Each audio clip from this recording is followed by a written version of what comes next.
boa noite.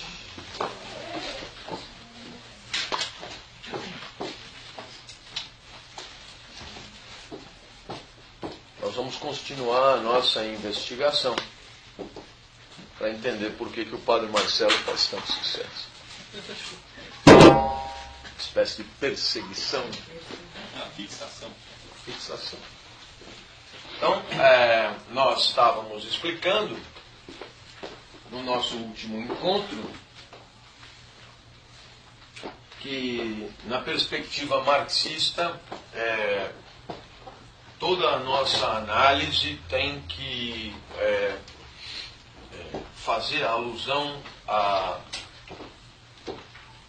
uma organização da sociedade em dois momentos. De um lado, uma infraestrutura econômica,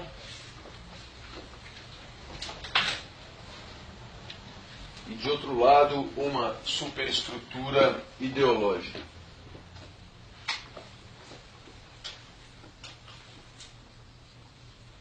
Então, é claro, dentro desses elementos superestruturais, como a moral de uma sociedade, como o direito de uma sociedade, como a mídia de uma sociedade, como a política, eu vou dizer, partidária de uma sociedade,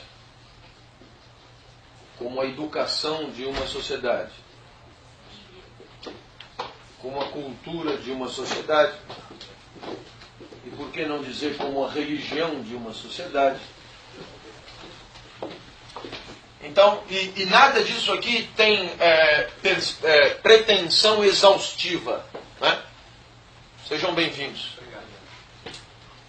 Sejam bem-vindos a este tempo revolucionário. Desculpa, imagina.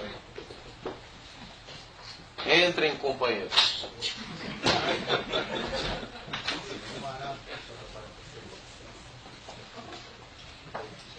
Eu ganhei uma versão da Internacional Socialista cantada por um coral de Coimbra. Na última aula eu prometo que eu trago. Nada disso aqui tem pretensão exaustiva, né?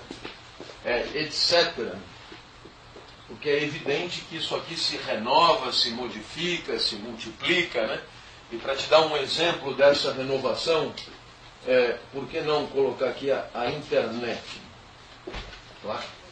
Então é claro que, dentro dessa perspectiva, a explicação de todos esses fenômenos sociais, todos esses fatos sociais, se encontra aqui na infraestrutura.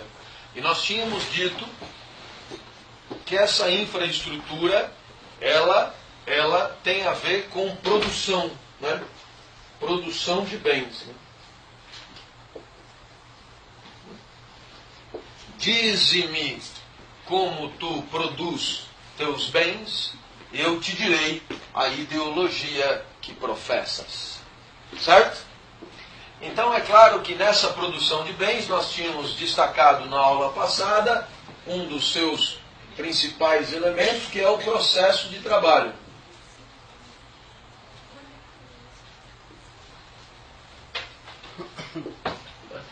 E o que nós pudemos mostrar no processo de trabalho? Pudemos mostrar, de alguma forma, que esse processo de trabalho leva necessariamente ao surgimento de dois grupos sociais distintos, e que esses grupos sociais distintos têm que se relacionar para produzir bens. No encontro de hoje, né, nós falaremos das relações de produção.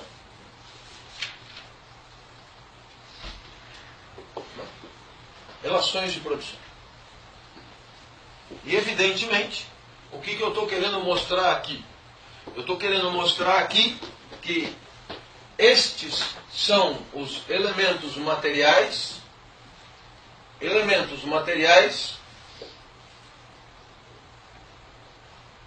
a partir dos quais tudo isto aqui é explicável. Você se lembra que na nossa primeira aula eu fiz questão de definir o materialismo, e eu disse que o materialismo era proposta de reflexão filosófica, segundo a qual tudo o que é em função de uma causa material. Pois muito bem, nós estamos então estudando as causas, né? Causas materiais dessas manifestações ideológicas aonde o Padre Marcelo se encontra.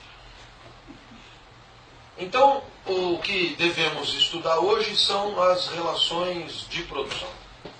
E a primeira observação que eu faço é que essas relações de produção podem ser entendidas como relações técnicas de produção e relações sociais de produção.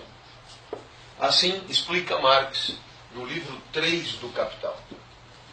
Relações técnicas de produção e relações sociais de produção. Então, a partir de agora, podemos nos sentar e falar um pouco mais sobre isso.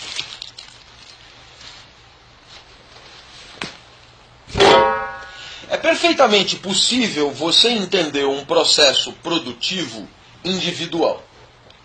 Nesse processo produtivo individual, um indivíduo, ele manipula um certo instrumento de trabalho e ele, sozinho, age sobre uma matéria, seja ela bruta ou prima, e, agindo sobre essa matéria-prima, transforma essa matéria-prima em produto.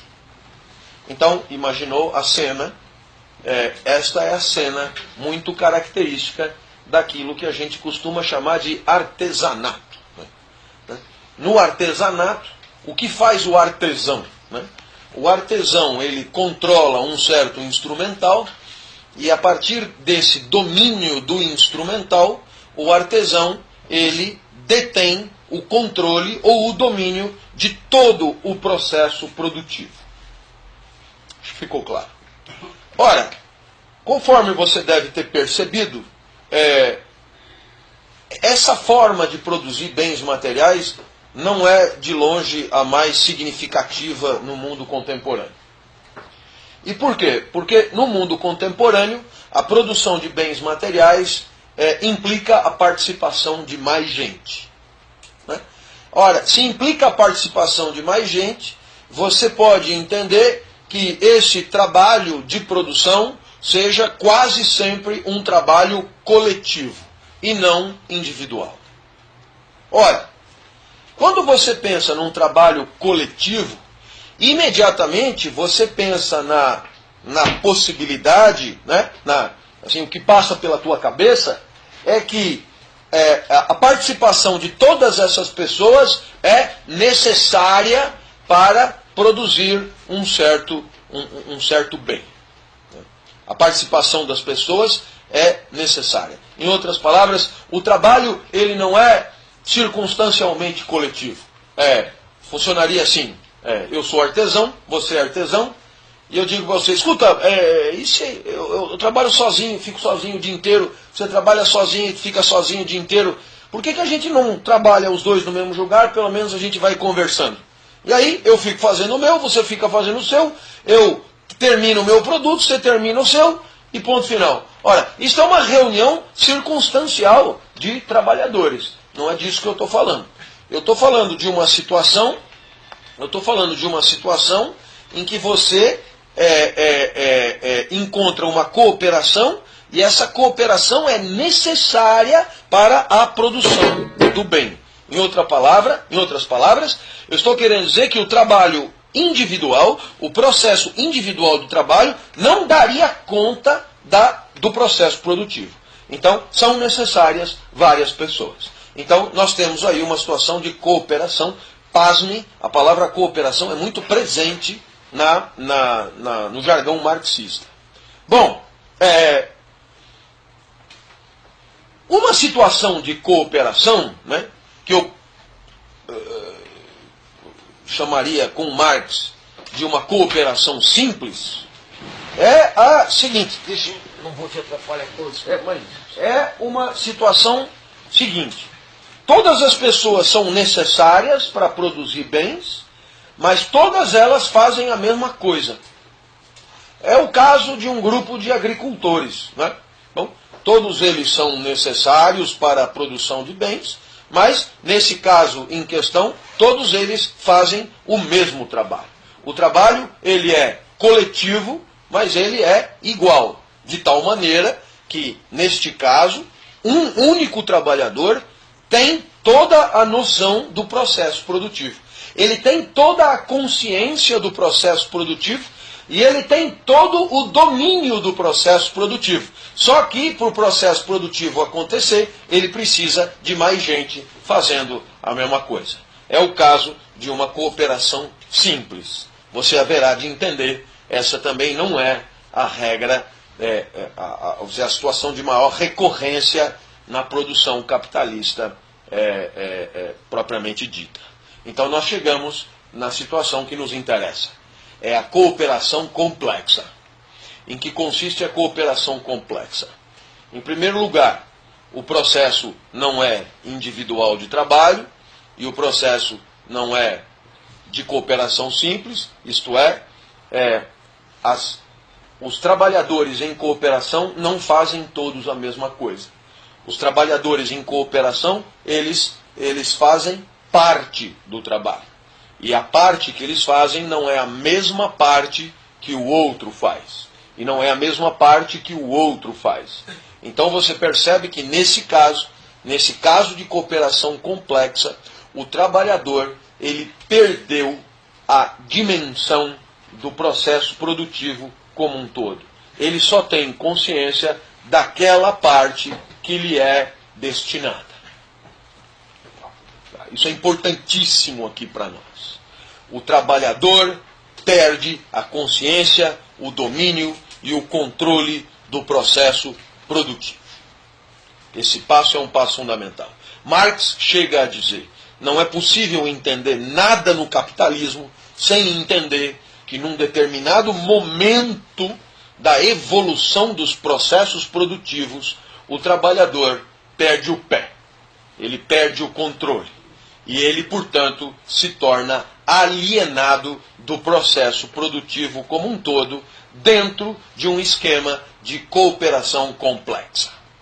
Bom, para que esse trabalho possa ser possível, é preciso, então, um segundo tipo de trabalhador. Um trabalhador que não age diretamente sobre a matéria-prima. Um trabalhador que não age diretamente sobre a produção de bens. Um trabalhador que não age diretamente sobre não age na transformação da natureza em produto. Esse trabalhador, esse segundo tipo de trabalhador, esse trabalhador de tipo B, é um trabalhador garantidor da harmonia entre os processos de trabalho dos trabalhadores de tipo A, ou, se você preferir, como diz Marx, dos trabalhadores diretos, aqueles que metem a mão na massa, aqueles que agem sobre a matéria-prima, produzindo o produto. Resumindo a história, nós temos nessa divisão técnica do trabalho, nós temos aí na ótica marxista dois tipos de processo de trabalho e dois tipos de trabalhador. O trabalhador que mete a mão na matéria-prima transformando em produto, o trabalhador direto, e o trabalhador não direto, é assim que Marx define, o trabalhador não direto, que é o trabalhador que tem como objeto o trabalho do outro, e não a matéria-prima. É o trabalhador que tem por objetivo a harmonia entre os processos parciais e segmentados de trabalho. É o trabalhador, portanto, que tem por objeto, digamos, garantir o encadeamento lógico e funcional entre as partes dos processos produtivos.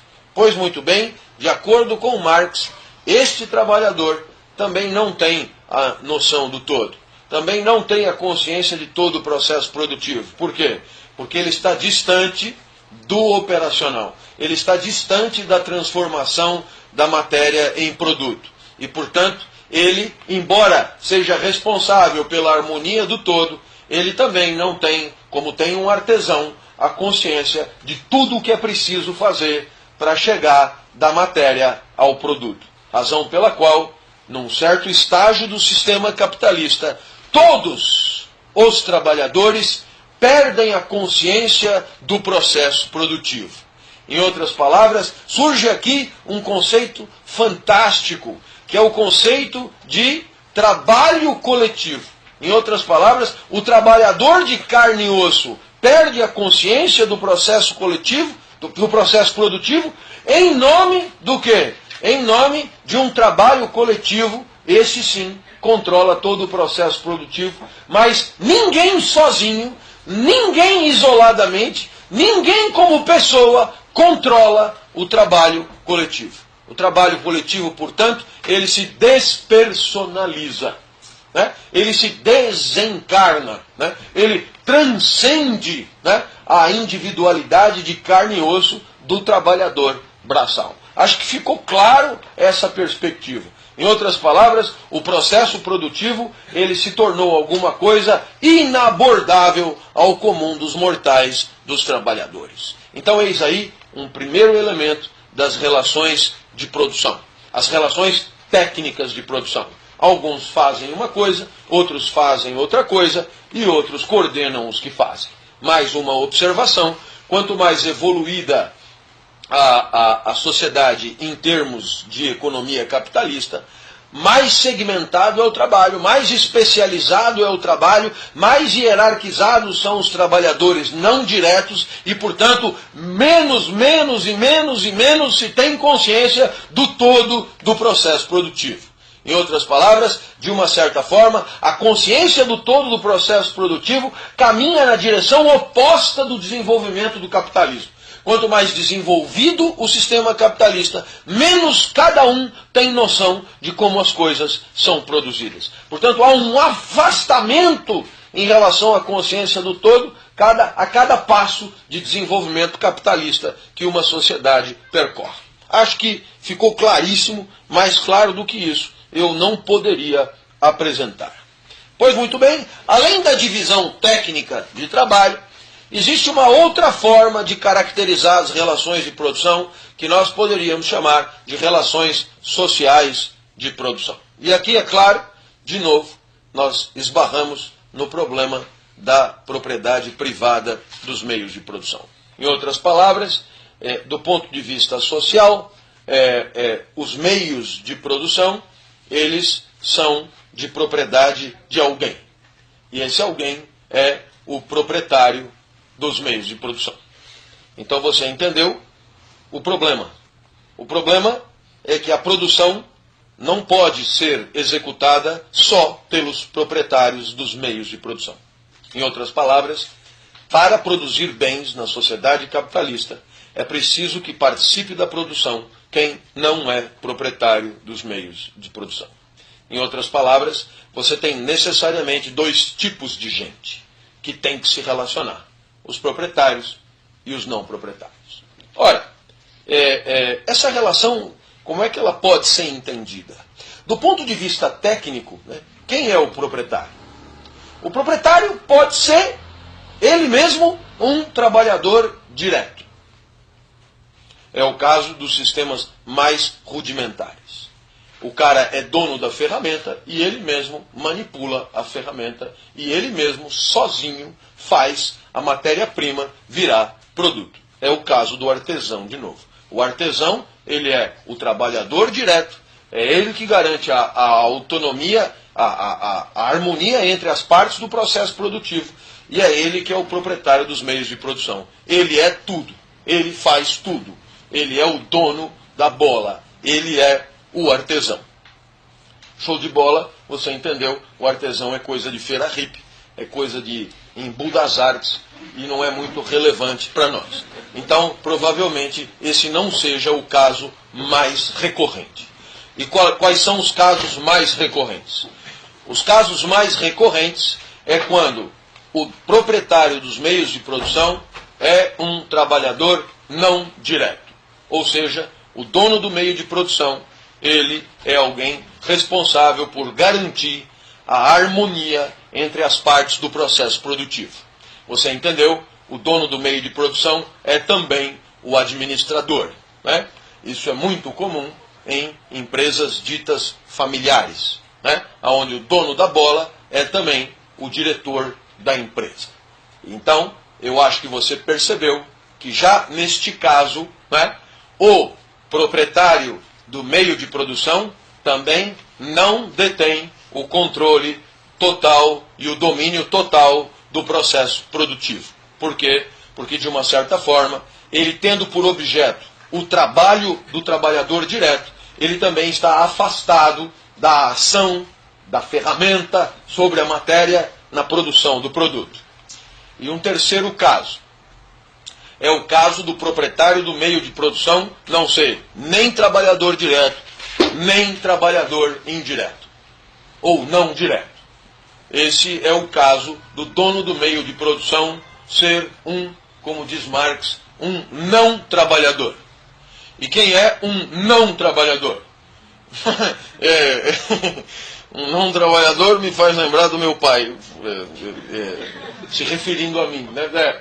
Um não trabalhador é o cara que não faz porra nenhuma. Quer dizer, ele não põe a mão na massa, de um lado, ele também não garante harmonia porra nenhuma, ele é só o dono do meio de produção. De uma certa forma, é alguém que vive do trabalho do outro 100% do tempo. É alguém que participa do processo produtivo sem trabalhar, propriamente.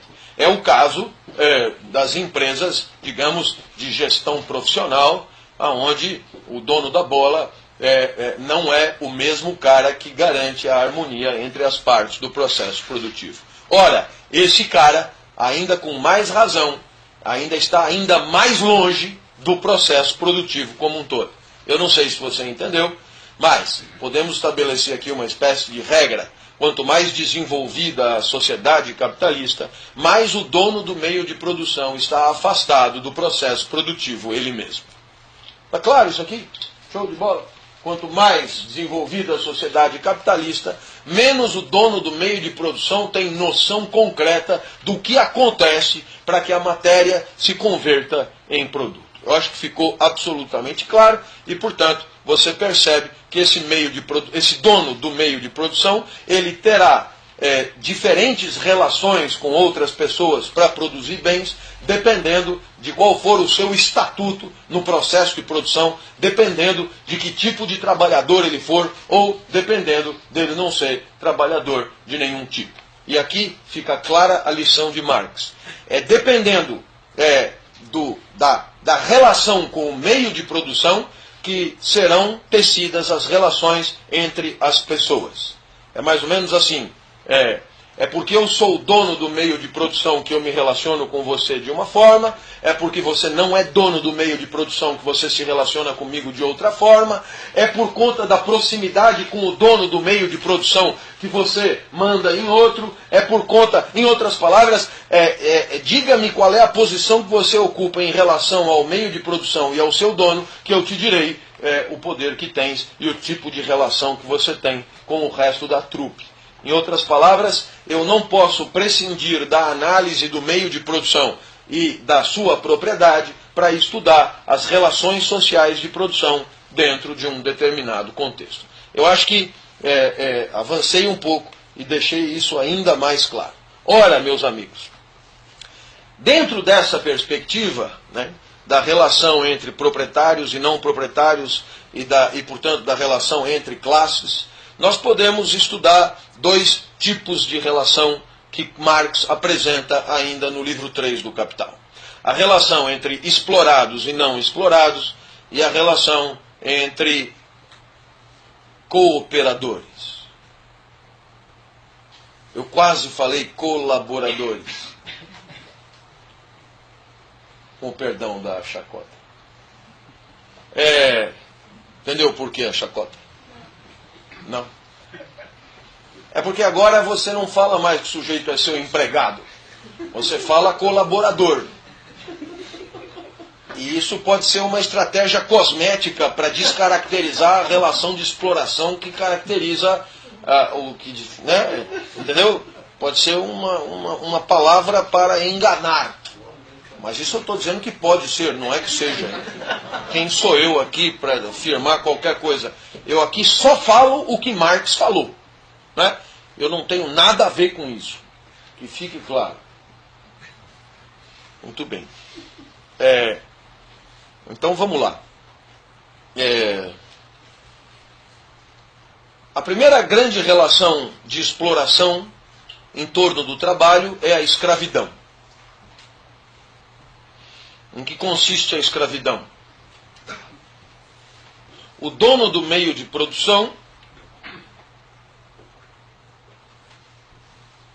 ele, além de ser dono do meio de produção, ele é dono do trabalho. E por que ele é dono do trabalho? Porque ele é dono do trabalhador. Essa é a primeira forma. A escravidão. O dono do meio de produção é dono da produção, dono do trabalho e dono do trabalhador. É o escravo. Acho que você se lembra em história geral, né? No café aqui. Não fique zangado quem for fazendeiro. Já acabou isso. Felizmente tudo mudou, não é? Mas na época da escravidão era terrível. Por quê? Porque o dono do meio de produção, ele podia não ter a menor noção do processo produtivo. E por que ele não precisava ter a menor noção do processo produtivo? Porque quem tinha noção do processo produtivo pertencia a ele. Era como se fosse uma extensão dele. Então, é claro, ele não precisava nem de longe saber como é que se planta um bagulhinho de café. Por quê? Porque quem faz pertence a ele. Eu não vou me estender na escravidão, a gente estudou isso, e enfim, é a forma, digamos, mais primitiva, né, de exploração do trabalho. A segunda forma de exploração do trabalho que Marx apresenta é a servidão. A servidão não é igual à escravidão. Por quê? Porque o dono do meio de produção, ele além de ser dono do meio de produção, ele é dono da produção. E ele é dono da produção porque ele é dono do trabalho que produz. Mas ele é dono do trabalho que produz sem ser dono do servo. Então houve subimos um degrau. Quer dizer, eu sou dono da atividade do servo, mas eu não sou o dono do servo, propriamente. E naturalmente, houve aqui um pequeno ganho. Você se lembra, quando você estudou as obrigações feudais, né? Você se lembra que o servo, ele de fato não era escravo. Né? Ele de fato, se quisesse sair correndo, podia. Né? Mas, na hora da lua de mel, ele tinha que dar a primeira noite para o dono do meio de produção. Se você preferir, para o seu senhor. Entendeu? Ele ficava com a segunda noite. Fora o resto. Parte do trabalho durante a semana era destinado ao senhor. Só um pedacinho que era destinado à sobrevivência do próprio servo e da sua família. Então você entendeu que o servo não era escravo, mas quase. E aí, felizmente, nós evoluímos muito. E chegamos na terceira forma de exploração do trabalho, que é o assalariado.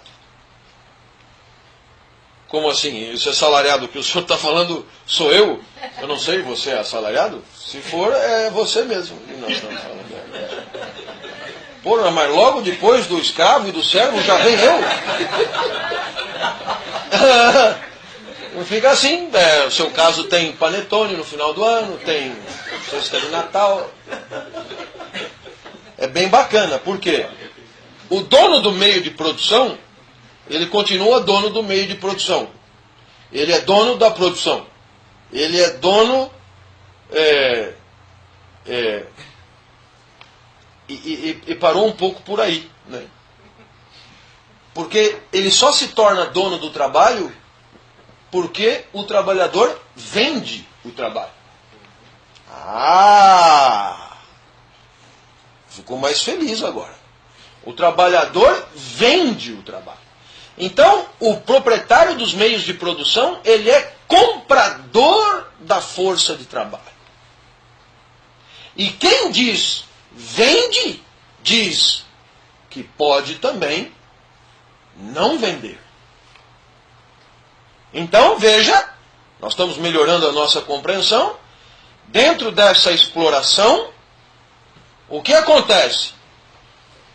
O proprietário do meio de produção é comprador da força de trabalho. Comprador da energia disponibilizada para o trabalho. E aí ele se torna proprietário do trabalho. Então podemos dizer que nesta relação entre o proprietário do meio de produção e o trabalhador, houve um terceiro degrau de relacionamento que é diferente do escravo e do servo. Então eu acho que até aqui ficou claríssimo essa relação de exploração. É claro está que Marx dirá: só não haverá exploração quando não houver propriedade privada dos meios de produção. Naturalmente você deveria supor esta conclusão. Só não haverá exploração do trabalho quando não houver propriedade privada dos meios de produção. Agora, é claro, Marx não disse aqui o que é que tem que ser feito. Por quê? Porque ele dirá isso em outro momento. E esse outro momento não nos interessa, porque nós estamos estudando o Marx cientista, e não o Marx apologético de uma outra sociedade.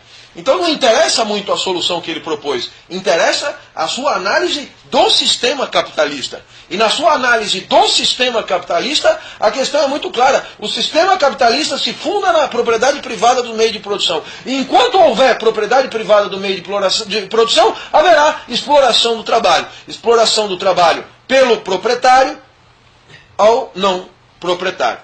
Agora, claro, quando você estuda a relação entre o proprietário com o não proprietário, e você chega à conclusão que o proprietário compra a força de trabalho e que o não proprietário poderia não vender a força de trabalho, você poderia imaginar uma situação juridicamente equilibrada. Uma situação de compra e venda, né? Como na teoria dos contratos. Um quer comprar, outro quer vender. Eles estão em igualdade de condições para decidir a compra de um lado e a venda do outro lado. Então toda a astúcia marxista está em mostrar que esta venda da força de trabalho não se dá em condições contratuais, como apregoa o liberalismo. Eu quero vender, você quer comprar, você compra e eu vendo e todo mundo sai feliz. O problema é que não funciona bem assim. Como não? O cara que chega lá, eu sou, professor, me permita apresentar, eu sou um proprietário de um meio de produção. Eu diria que eu já percebi, pela sua maneira de se manifestar. Sou um proprietário. E quando eu chamo gente para trabalhar, os caras vêm porque querem. Eu não fui trazer ninguém no chicote. Vieram porque quiseram. Então, é claro, essa é uma perspectiva que não é a marxista. As condições concretas de trabalho não são exatamente as da livre escolha. E por quê? Né? E por quê? Ora, porque, antes de mais nada,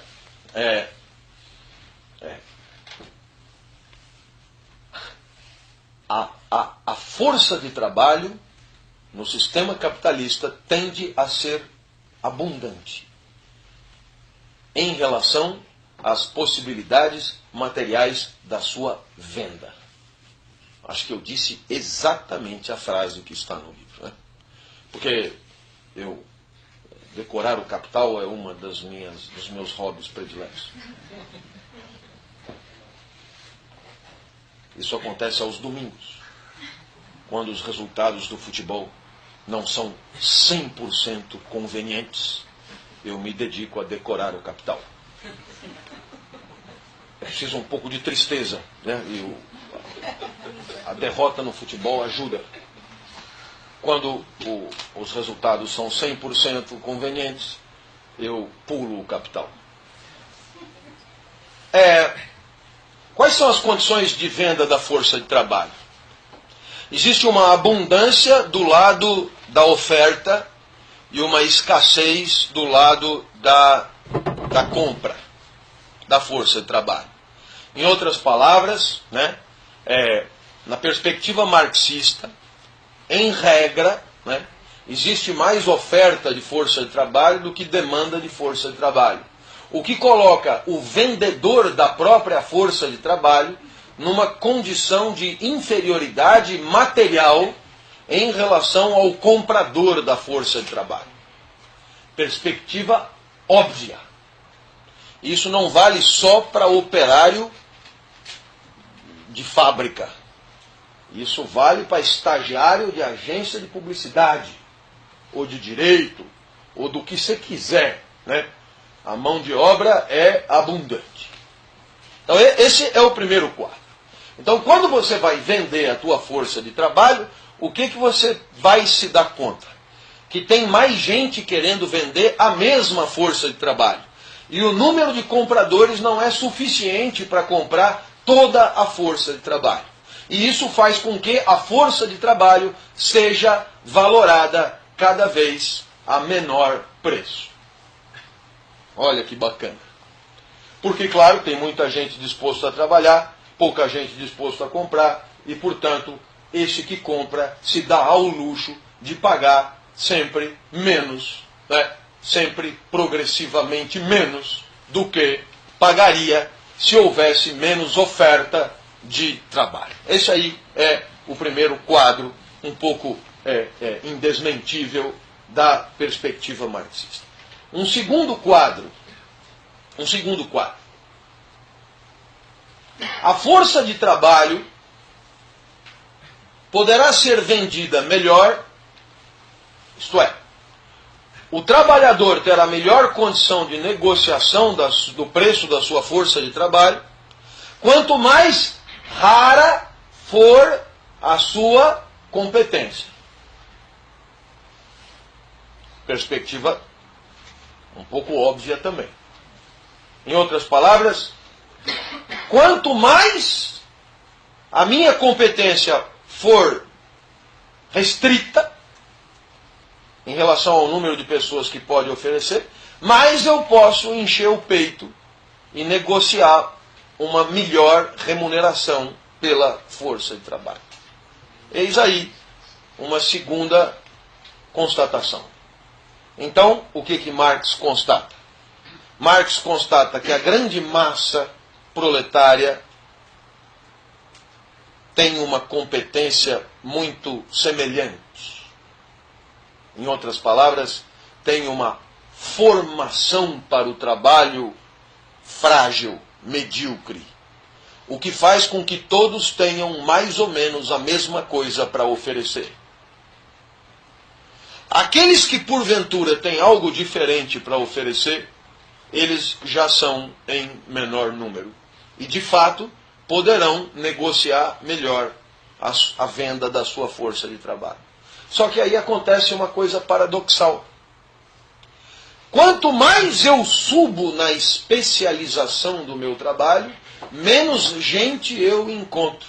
E, portanto, menos a luta poderá ser uma luta de classe.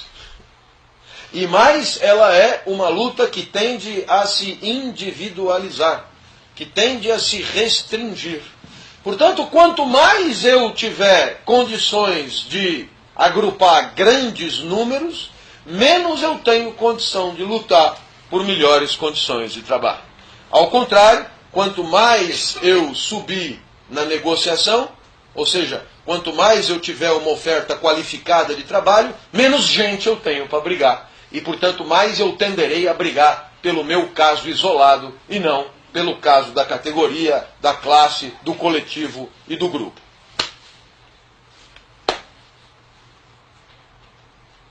Segunda constatação importante. Terceira constatação importante. Terceiro degrau.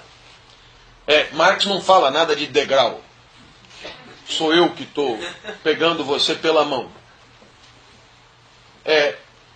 O dono, o proprietário do meio de produção, ele detém as condições materiais da venda da força de trabalho.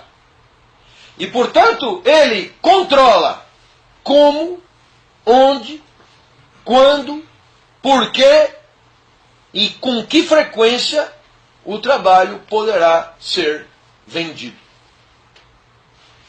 Em outras palavras, as condições materiais da venda, para além da remuneração ela mesma, as condições materiais da venda não estão à mercê de uma negociação. Elas são definidas pelo proprietário do meio de produção.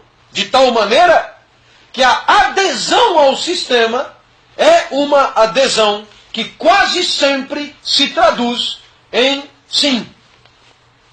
Claro que você poderia pensar, sim, mas ela pode ser sim ou não.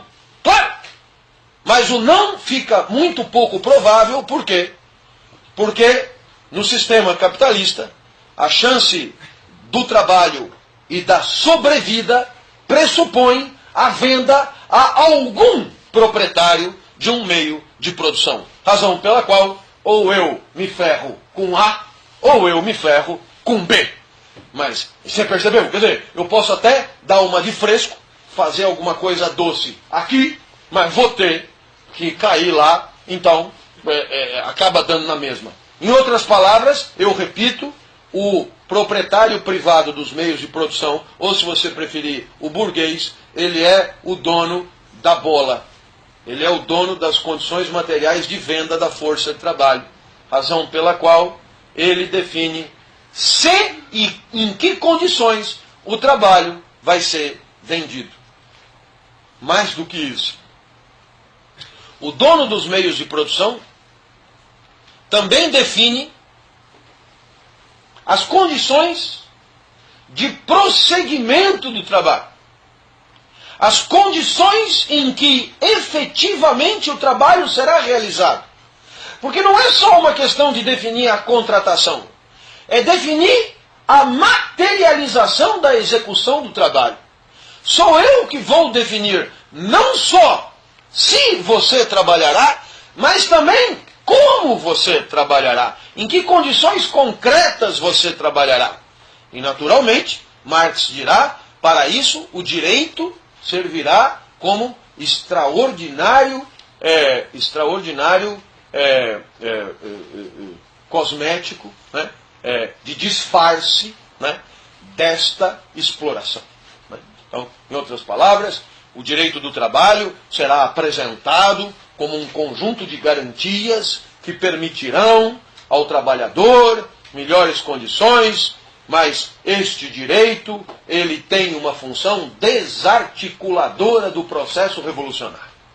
Em outras palavras, esse direito, a carteira assinada, a FGTS e essa pataquada toda é só para, digamos, desarticular os movimentos realmente revolucionários de reversão de todo o processo, de destruição, de aniquilamento do capitalismo em nome de novas relações concretas de produção. Em outras palavras, a burguesia se dota de paliativos, né, para poder, de uma certa forma, disfarçar a verdadeira índole do sistema, que é uma índole de exploração do trabalho, porque se o trabalho não for explorado, não há lucro possível.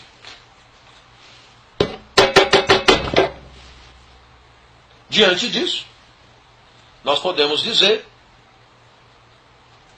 que dentro da perspectiva do controle da exploração do trabalho, existe uma diferença entre o que o trabalhador percebe e o resultado final do seu trabalho. E esta diferença, que permite o lucro do proprietário, o lucro do burguês, recebe o nome de mais-valia. A mais-valia, portanto, é a distância quantitativa entre o que o trabalho vale no processo produtivo e o que o trabalho merece como remuneração concreta por parte do dono dos meios de produção. Então, perceba que você só entende a mais-valia se você percorrer cada um desses degraus, até chegar nesse último. Ou seja, é porque eu controlo tudo que eu posso explorar. É porque eu controlo tudo que eu posso explorar. Agora, claro, a pergunta que você se faz é a seguinte: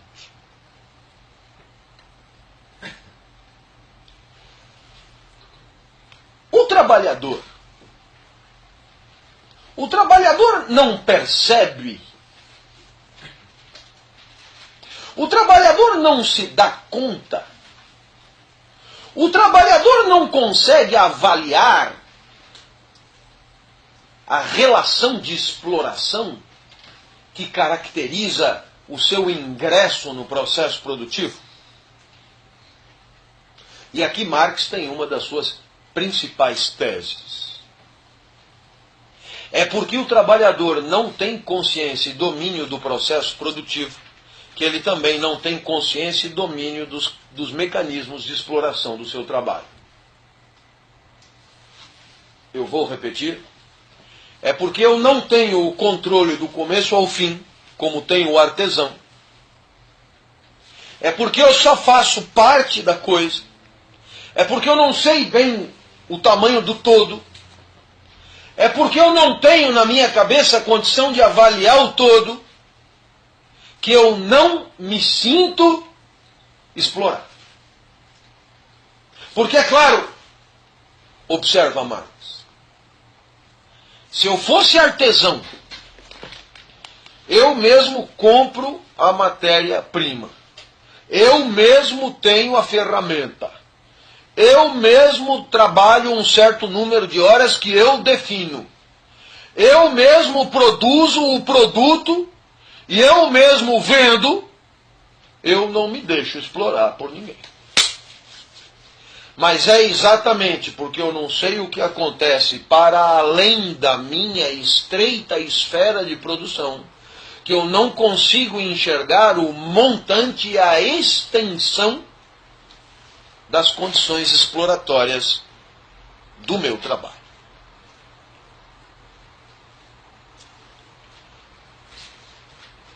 Eu termino antes do intervalo com a seguinte constatação: se a sociedade capitalista será tanto mais desenvolvida quanto menor for a consciência de cada trabalhador do processo produtivo, eu acho que você entendeu. A sociedade capitalista será tanto mais desenvolvida quanto menor for a consciência por parte do trabalhador do atributo exploratório que caracteriza o seu pertencimento no processo produtivo. Ou, se você preferir, a sociedade capitalista será tanto mais desenvolvida quanto menos o trabalhador tiver condições de perceber o quanto ele é explorado. Eu ia falar um palavrão, mas eu estou fino hoje. O quanto ele se apequena no processo produtivo. Fazemos 10 minutos de intervalo e voltamos na sequência. Eu espero que tenha ficado claro que as relações técnicas de produção e as relações sociais de produção, elas se interpenetram, elas se imbricam, elas dialogam e só podem ser entendidas assim. Em outras palavras,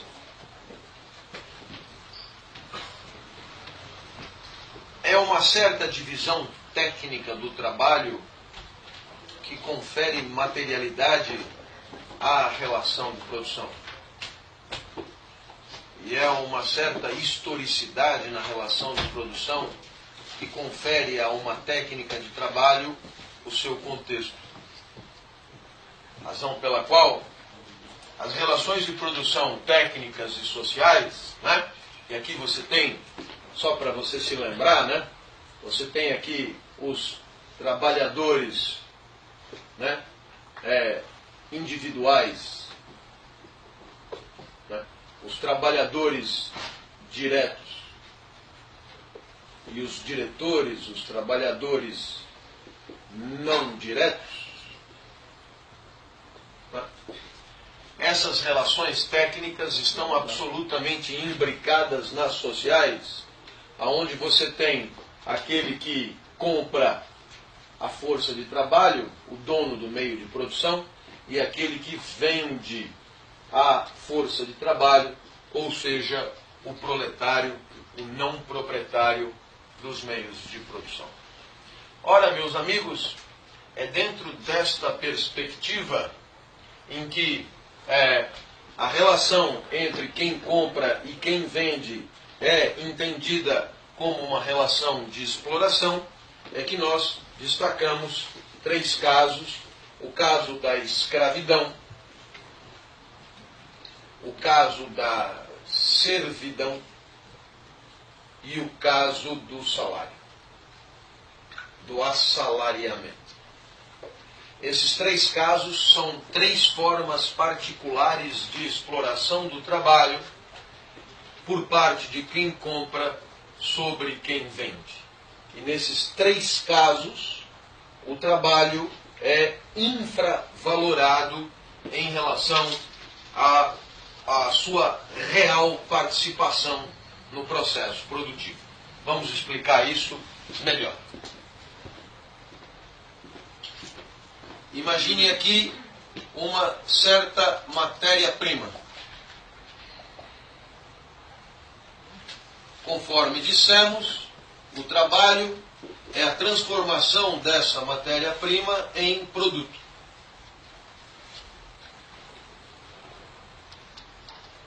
Ora, o trabalho incide sobre a matéria-prima e é condição da transformação da matéria-prima em produto. Portanto, é óbvio que o valor do trabalho no processo produtivo, eu vou repetir, o valor do trabalho no processo produtivo só pode ser aferido a partir desta comparação entre a matéria-prima inicial e o resultado final, o produto. Aquilo que nós poderíamos chamar de produção efetiva.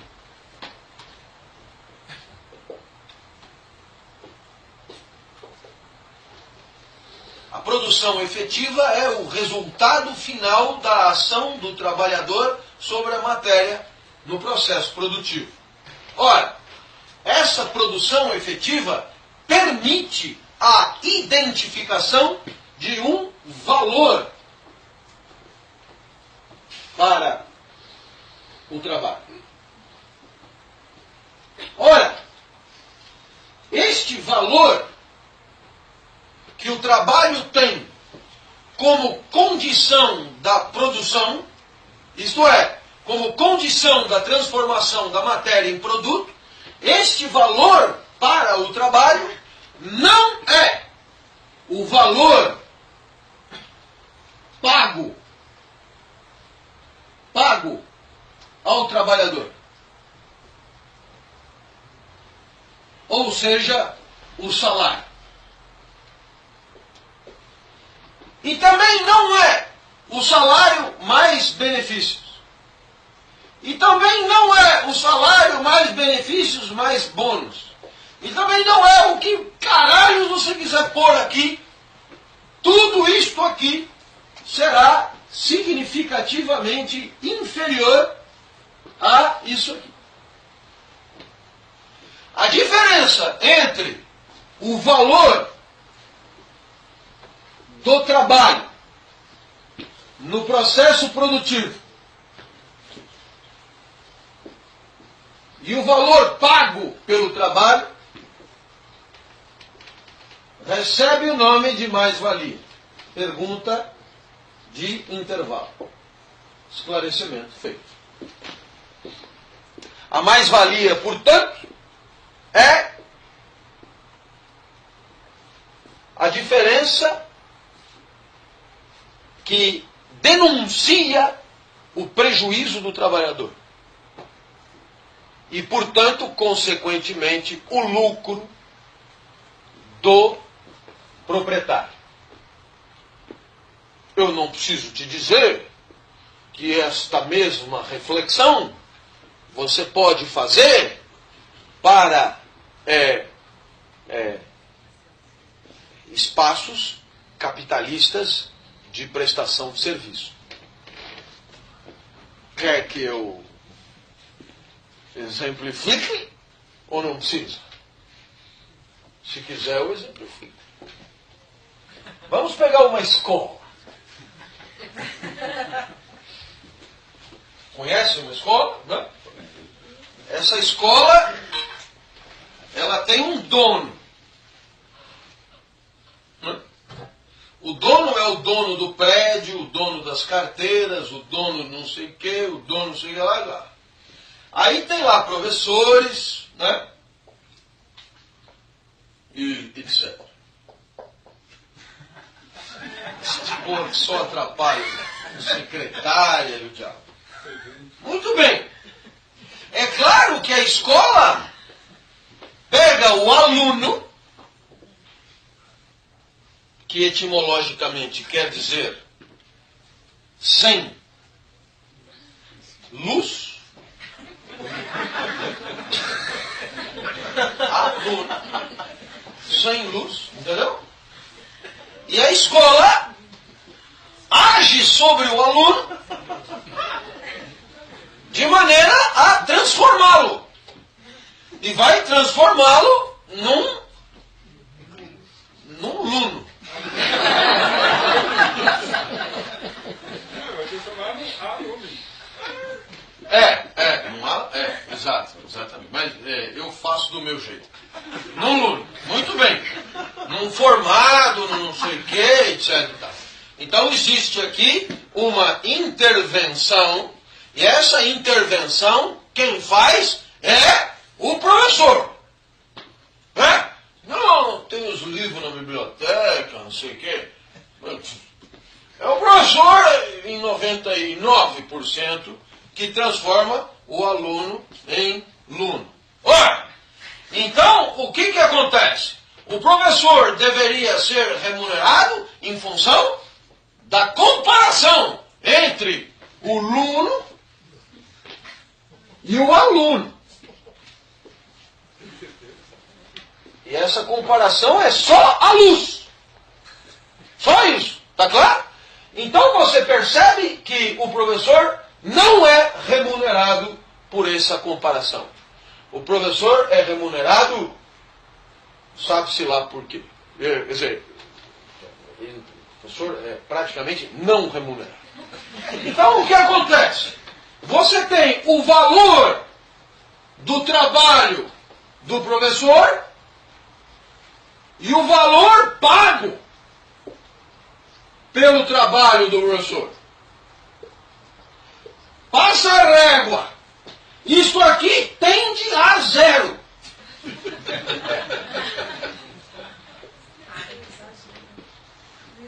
Quem foi que falou? Quem foi que falou que é exagero? Eu eu não gostaria. Então, eu sou um profissional elegante e vou poupar você de uma chuncalha coletiva. Mas eu fui diretor de uma faculdade particular aqui em São Paulo. E a Folha, e eu era responsável pela parte econômica da coisa também. O valor pago ao professor, a folha do professor, era uma despesa equivalente a almoxarifado, limpeza, despesas de higiene, etc. Entendeu? Então, um detalhe na folha. Um detalhe. Uma coisa que não fedia nem cheirava. Entrava nos investimentos assim. Põe um dia a mais no overnight e já paga o professor. Entendeu? Isso é nosso. É um detalhe desprezível. Desprezível. Tá claro? Se você quiser, eu te dou a lista do Simpro. Certo? O valor da hora-aula numa faculdade particular de São Paulo pode ir de R$8 a hora-aula. Você entendeu que o professor vai de ônibus e volta de ônibus, já caiu para R$3 a hora-aula. Eu estou exagerando ou você já está convencida? Quer que eu continue? Não. R$8. A maior universidade do país em número de alunos paga R$16 a hora-aula do professor. Universitário. Então, a mais-valia é um negócio escarrapachante, velho. É um estupro a mais-valia. É uma bosta isso aqui. Nem vale a pena fazer a conta. E o resto é nosso. Você percebeu? E vai dizer, como é que o professor se submete? Se ele não se submeter, outro se submete. Isso não é legal? Aí você poderia dizer, bom, mas isso é um sistema capitalista que é cruel, asqueroso, sórdido. Felizmente tem o Estado. Esse vai atribuir valor. E aí é pior. É pior, tá claro? Então, veja você que eu comentei quando nós terminamos aqui a aula. O Marx diz, quanto mais rara a competência, mais poder de fogo tem o empregador. Existe um problema óbvio nessa afirmação. Funciona para o Kaká, que faz o que ninguém faz, então cobra o que ele quiser. Mas isso precisa que o empregador precise da competência. Não sei se você me entendeu. E no caso do professor, isso raramente é verdade. Por quê? Porque bota lá uma criança de 12 anos, essa torporizada pelo videogame. Se o professor de matemática, ele é bom, nota 10, ou ele é 8, ou ele é 6, foda-se, velho. Eu não presto atenção, seja ele o valor que for. Então eu não preciso botar o professor de altíssima competência. Eu boto qualquer um. Você percebeu? Então é claro que é preciso que o empregador precise da competência. Posso dar um exemplo? O que foi? Já são as forças do mal, né? Eu não me calarei. Presta atenção. Eu vou dar um exemplo. Para você entender definitivamente o que eu quis dizer, porque eu não tenho tempo para ficar parado nesse ponto estúpido. É que eu fiquei irritado com a história de que eu exagerei.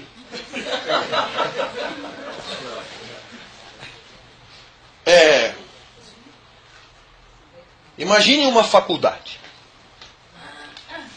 Alguém diz que a faculdade tem que ter um X número de mestres e doutores. Isso pode ser até uma lei. Ou uma portaria do MEC. Então o professor vai ter que ir atrás do mestre e do doutor. Então eu vou pegar um exemplo concreto, que é o exemplo que eu melhor conheço, que são os professores de faculdades de comunicação. Formam em jornalismo, publicidade, relações públicas, editoração, etc. Existe hoje no Brasil em torno de 1.500 cursos de comunicação, o que faz do Brasil o segundo maior país do mundo em faculdades de comunicação, só perdendo para os Estados Unidos. nós temos uma média de 100 professores por curso, que dá 100 vezes 1.500, que dá exatamente 150 mil, a comunidade de professores de comunicação no país. Desses 150 mil, são mestres em torno de 10 mil. E são doutores em torno de 2 mil. Então eu não sei se você entendeu que esse cara que tem o título de mestre, não é? A faculdade precisa dele.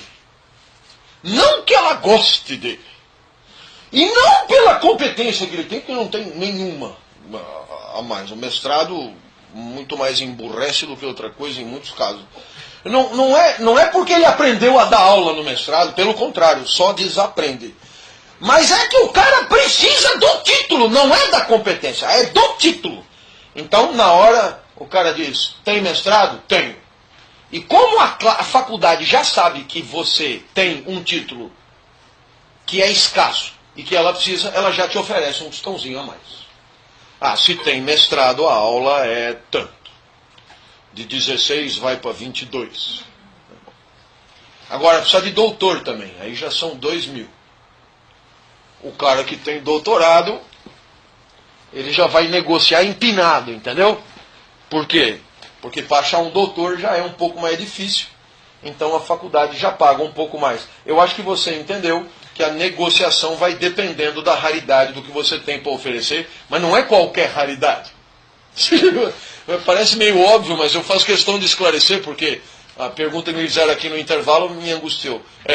Você pega e fala, olha, eu tenho uma pinta na virilha esquerda, e ninguém mais tem essa pinta. O cara fala, foda-se você, é a sua pinta, porque eu não preciso da sua pinta. Ela é rara pra caralho, entendeu? Mas ela não... Então eu acho que a raridade depende da necessidade do empregador, isso é óbvio, né? Então é claro, mas eu vou continuar nessa progressão.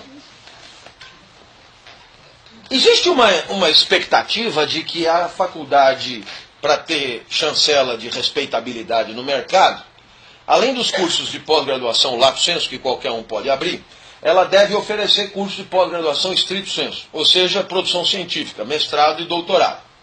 Então a faculdade particular que se arvora a ter mestrado e doutorado já ganha uma presunção de seriedade, de respeitabilidade, porque o mestrado e o doutorado dá muito mais prejuízo do que outra coisa. Então nós vamos contratar alguém para montar, para fazer mestrado e doutorado. Então é claro, para fazer parte de um time de mestrado e doutorado, pós-graduação stricto sensu, eu preciso de um doutor, e mais do que isso, um doutor que esteja produzindo cientificamente.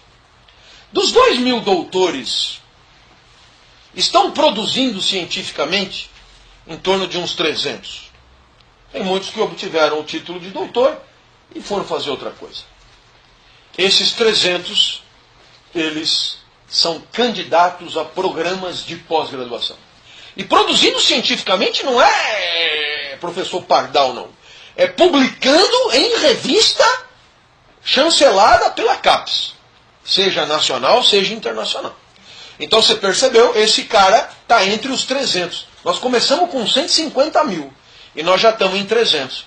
Esse cara já vai ser contratado 40 horas. Ele não vai ser contratado horista mais. Não é mais hora-aula. Ele vai ser chamado para 40 horas. E ele vai ter um salário, né?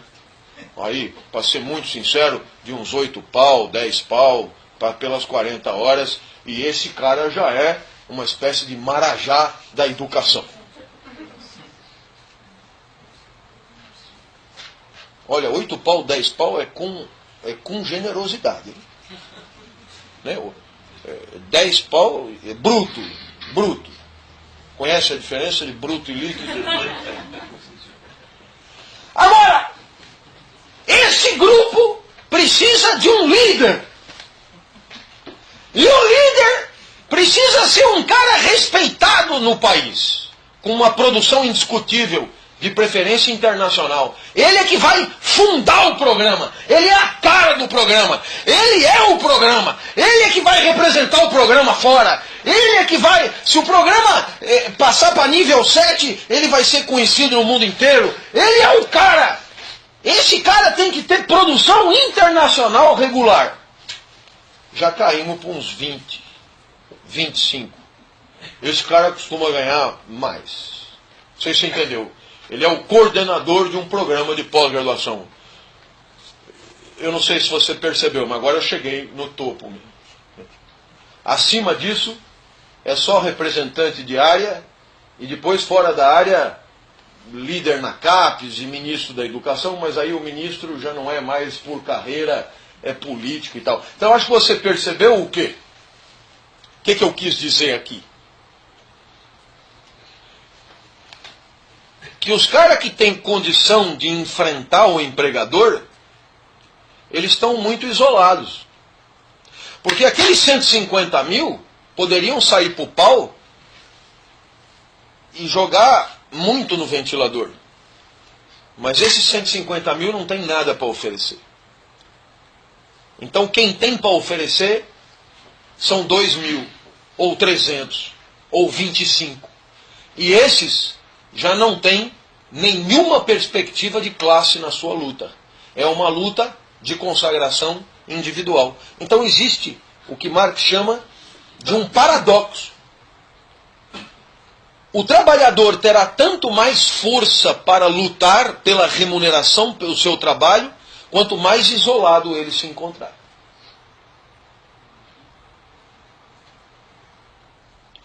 Ficou claro agora o que eu quis dizer? E quanto mais na massa ele tiver, mais na merda ele também está. Né? Em outras palavras, menos condições materiais de enfrentamento ele terá na luta por melhores condições de trabalho. Muito bem. Acho que ficou claro. Eu agora me calo sobre isso. E nós podemos, então, continuar a nossa reflexão. Ora, tomemos então o caso de qualquer uma das superestruturas aqui mencionadas. Então, eu poderia começar com, digamos, a mídia. Ora, a pergunta que vai cair na prova é a seguinte. De acordo com o paradigma marxista, vírgula, qual o papel da mídia na sociedade capitalista? Isso é uma pergunta clássica.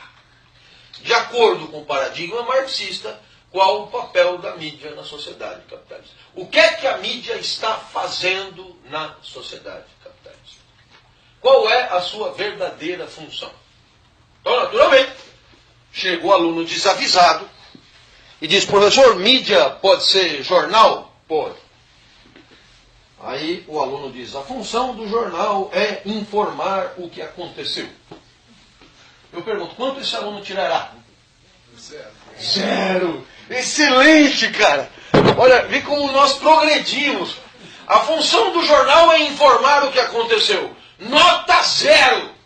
Mas, professor, quando eu abro o jornal, o que eu vejo são notícias sobre o que aconteceu. Pois é. É por isso que eu disse que o que você vê não é o que importa. O que importa é o que você não vê. Professor, o que é que eu não vi no jornal? Sinceramente, eu folhei de trás para frente, de frente para trás, da esquerda para a direita, e o que eu continuei vendo são notícias. Pois é. O que você poderia ter visto é que as notícias noticiam fatos, mas que nem todos os fatos viram notícia. Então é claro que você poderia ter imaginado que existe aqui um trabalho seletivo. Então você poderia perguntar, professor, o senhor me permite uma pergunta? O que é que faz com que um jornalista ele escolha certo fato para virar notícia e não escolha outro? A primeira resposta é porque no jornal não cabe tudo. Espetacular, você vê? Eu beiro a genialidade. São tiradas que ninguém entende. Então, é claro, o jornalista, ele precisa selecionar. Por quê? Porque a realidade não se deixa noticiar como um todo. Eu mesmo raramente fui notícia.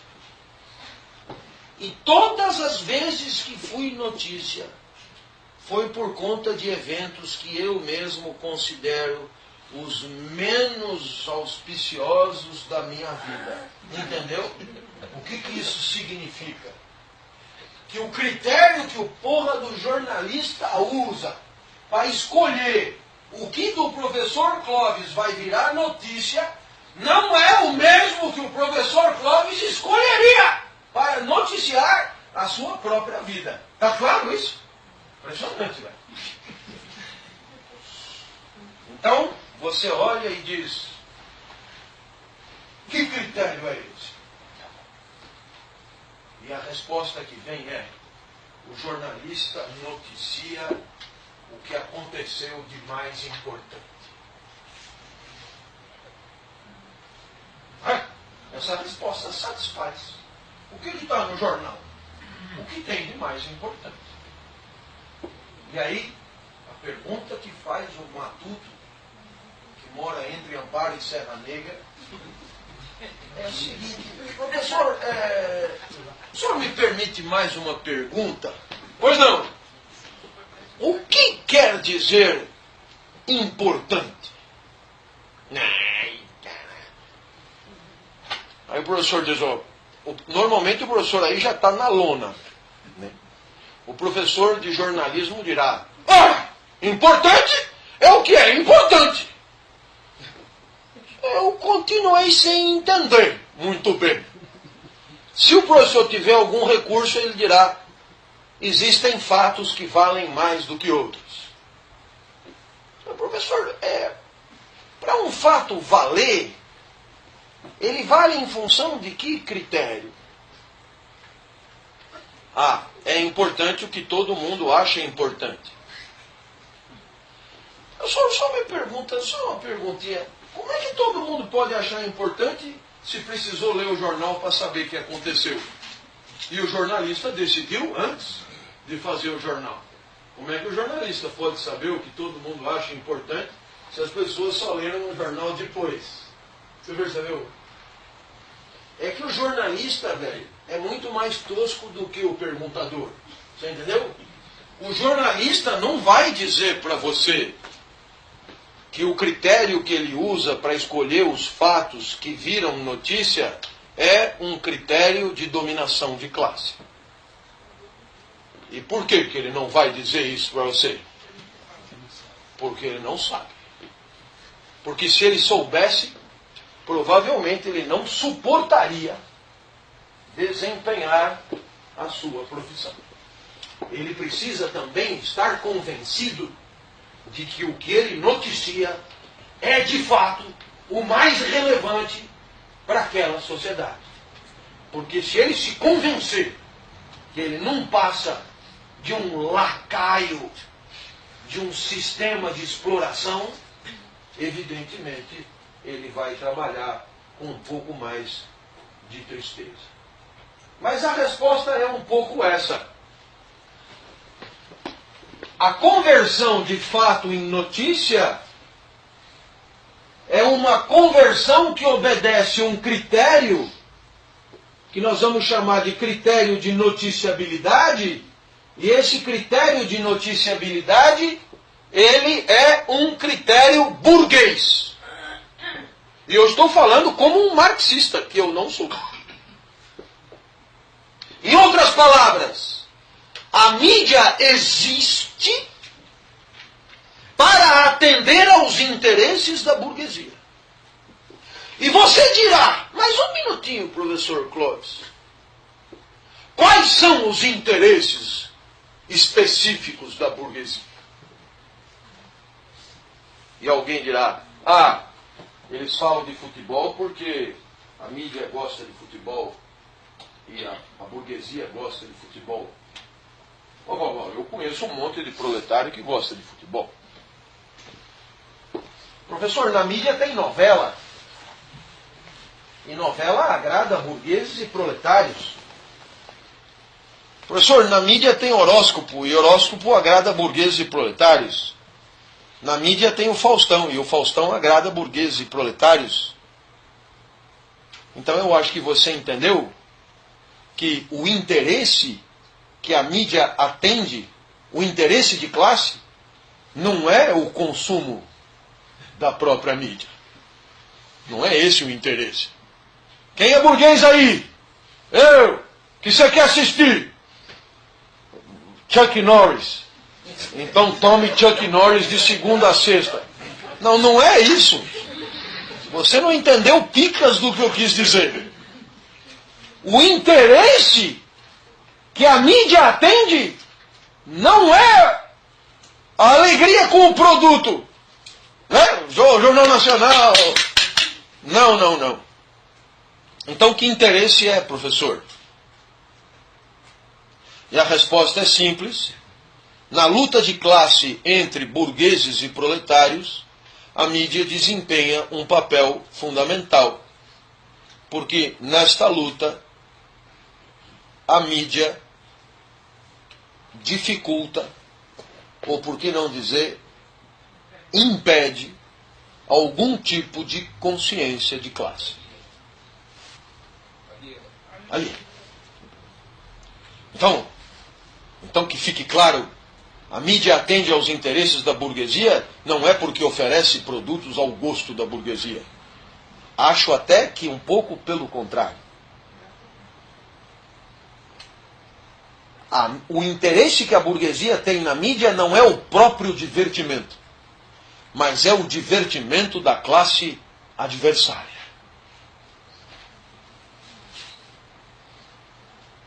Cantaremos o hino da Internacional. Você vai puxar o coro, viu? Então você percebe o quê? Que eu não posso entender o papel da mídia na sociedade capitalista senão a partir da luta de classe, senão a partir das relações de produção, senão a partir da propriedade privada dos meios de produção, senão a partir da infraestrutura.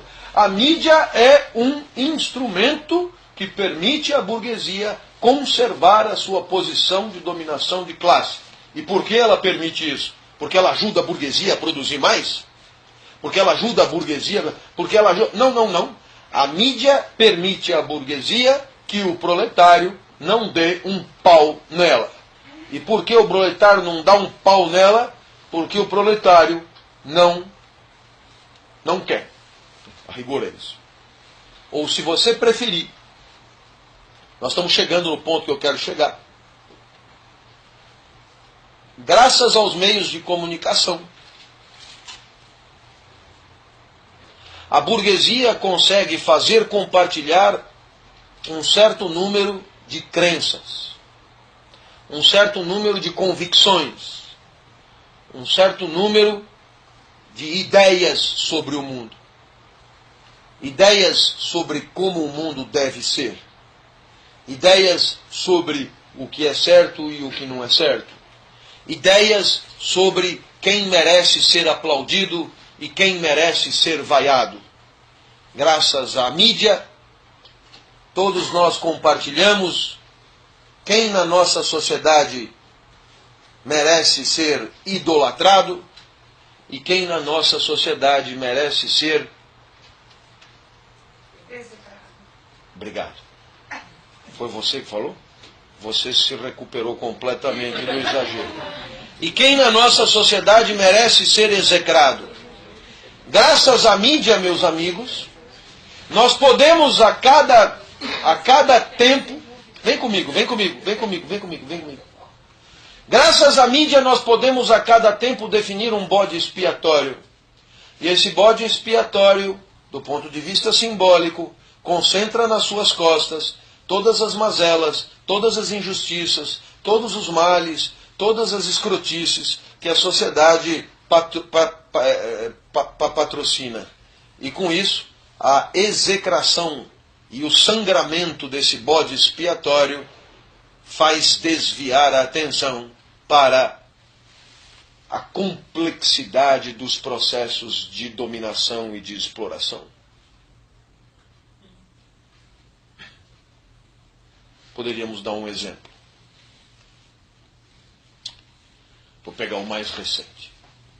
O bode expiatório mais recente no nosso país. Então, é claro, a mídia elegeu bode expiatório.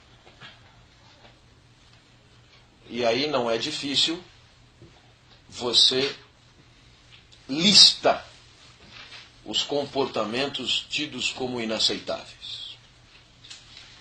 E aí você desfila dia a dia, em conta-gotas, o ritual da execração.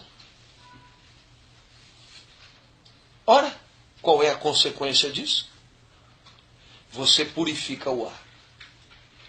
Porque toda a execração está ali, tudo de ruim está ali, todo o mal está ali, toda a corrupção está ali, toda a mazela está ali, toda a exploração está ali, toda a iniquidade está ali, toda a escrotice está ali, toda a canalice está ali. E aí, como tudo está ali, essa construção social permite a purificação do resto. Não é bacana? É o Judas, né? É o Judas. Então você percebe que este procedimento, você dirá, mas espera um minutinho, objetivamente fez um monte de coisas, ou permitiu que se fizesse um monte de coisas, que não deveria ter permitido. É verdade. Mas objetivamente também, todos os outros 600 congressistas, você pode escolher qualquer um, e você encontrará uma lista equivalente. Aí você dirá, mas então vamos execrar os congressistas. É mesmo. Com isso é bem bacana, porque o setor privado ele fica todo ele protegido, não é bacana? O setor privado que é impoluto, o setor privado que não tem corrupção, o setor privado que não tem nepotismo, o setor privado que não tem mazela nenhuma, o setor privado que não tem sacanagem de nenhum tipo, o setor privado... Não é uma beleza? Tudo de ruim está no setor público. Aí é muito legal, não é? Não é bacana? Eu acho legal, por quê? Porque com isso você concentra a podridão. Pega a podridão que está espraiada e você joga ali, aperta a descarga e está tudo limpo. Como não está tudo limpo, a sujeira vai começar a aparecer aqui e ali de novo, até que um novo bode expiatório seja eleito. Não é bacana? Eu acho bem bacana. Eu acho que é nesse ponto que você percebe que a mídia exerce um papel ideológico. Professor Clóvis, o que isto quer dizer?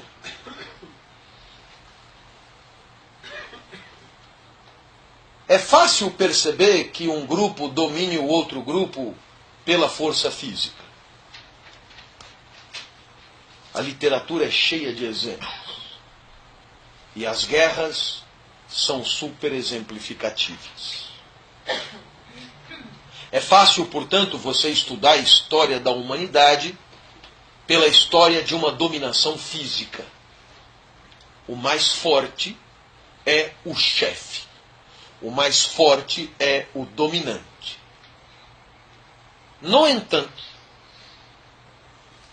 eu diria que a partir de Maquiavel, e portanto na história da filosofia política moderna, percebeu-se a existência de um tipo particular de dominação que dispensa o uso da força física.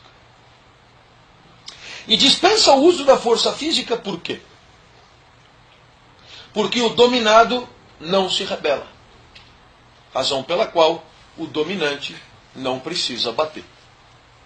Quando é que o dominante vai bater? Quando o dominado se rebelar. E quando é que ele se rebela? Nunca ou quase nunca.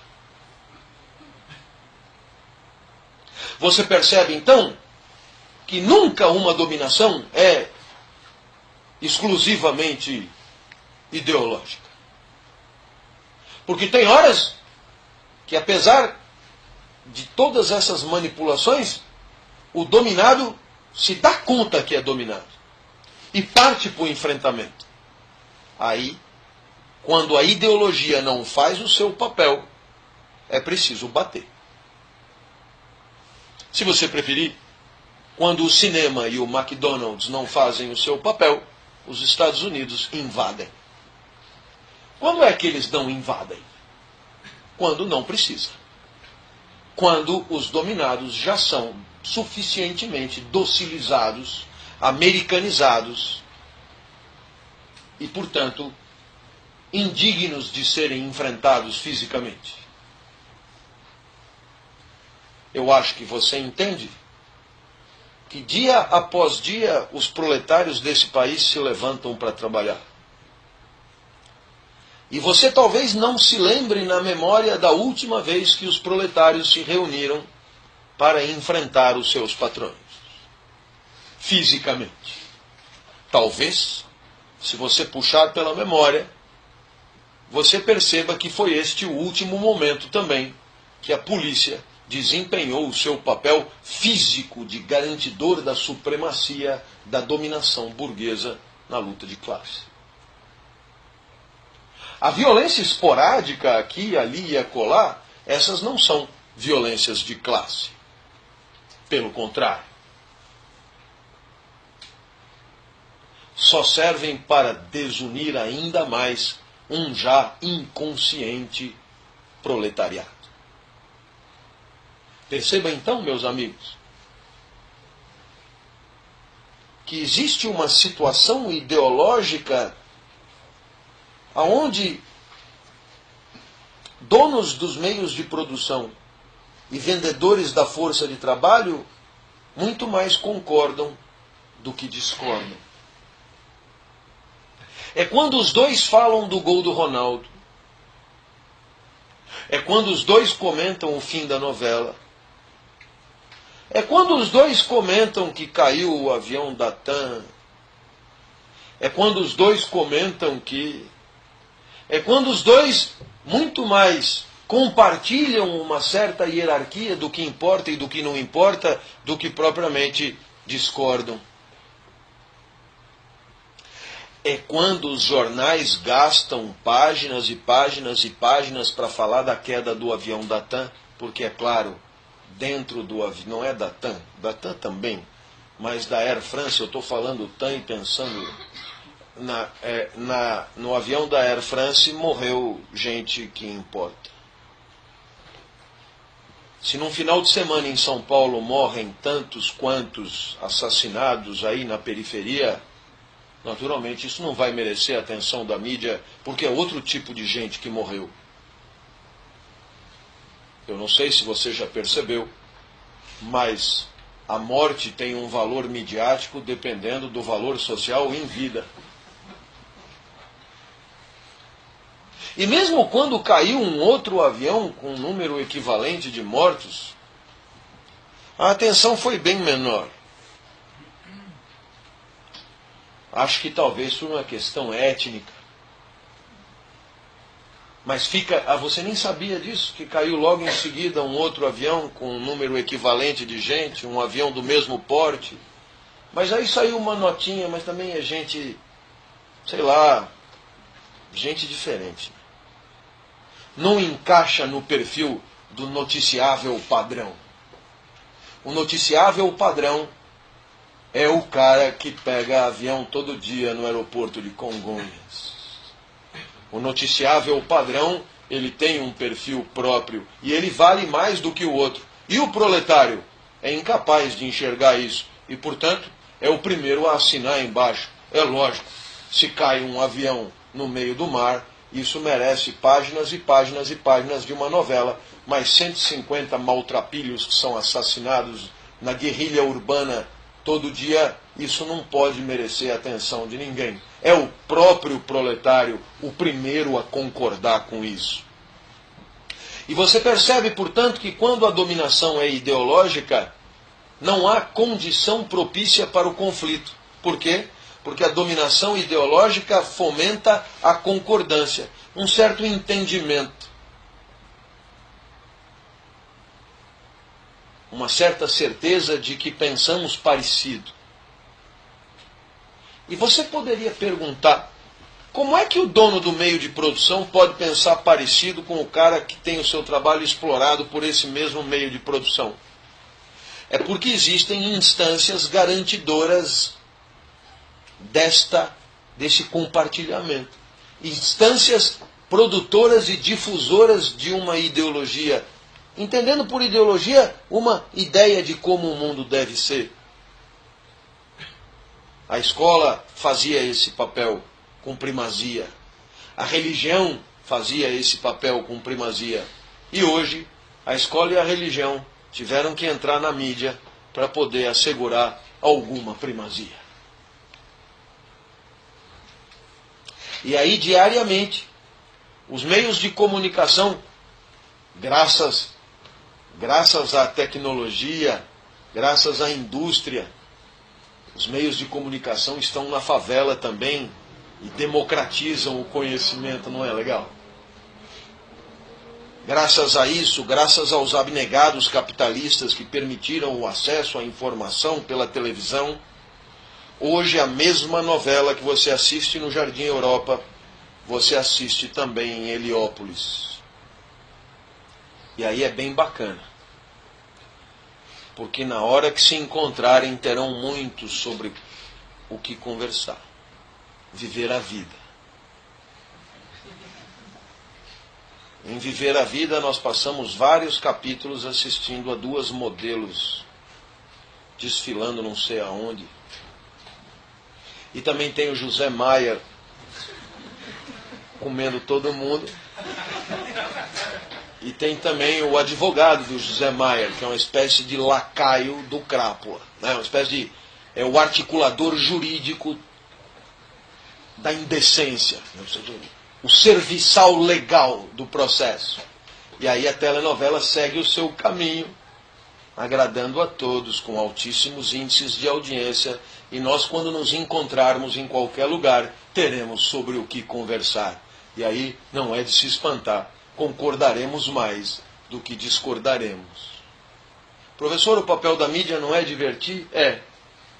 Desde que a diversão permita que as coisas continuem como estão.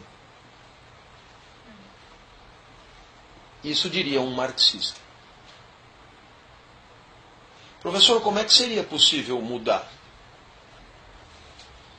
O professor Paulo Freire sugere uma escola e um método de alfabetização de adultos que seja conscientizador de classe. E aí você aprende a escrever e ao mesmo tempo aprende que pertence a uma classe que por alguma razão foi impossibilitada do acesso à alfabetização, por exemplo. Então, ao invés de escrever uma redação Minhas Férias em Bahamas,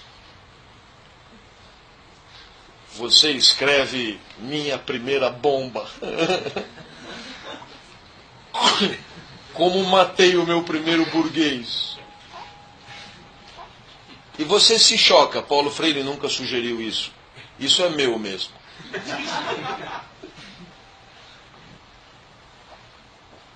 Mas é claro, eu acho que você entendeu que a consciência de classe, ela pressupõe uma revolução ideológica e não física, material. Em outras palavras, para que haja qualquer tipo de revolução, é preciso que o proletário desate o nó da dominação ideológica. Ou seja, perceba que o programa Grande Família, que muito embora não mostre nenhuma família rica, mostra uma família de classe média as mais resistentes à mudança, as mais apegadas aos seus pequenos ganhos, aonde a personagem principal, Linneu, é porta-voz de uma moral conservadora, reacionária, ortodoxa e garantidora que as coisas continuem rigorosamente como tem que ser. Para quem tem Linneu toda quinta-feira, nem precisa de catecismo. Para quem tem Linneu toda quinta-feira, nem precisa de aula de religião nas escolas. Para quem tem Linneu toda quinta-feira, você tem uma dose semanal de como se comportar como um bom pai de família. Digno, trabalhador, se você preferir, um operário padrão, um funcionário do mês, um Macboy.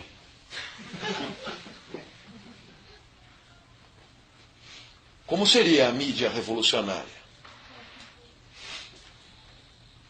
Em 30 segundos eu só tenho tempo para dizer que ela teria que ser o oposto do que ela é. Naturalmente, você percebe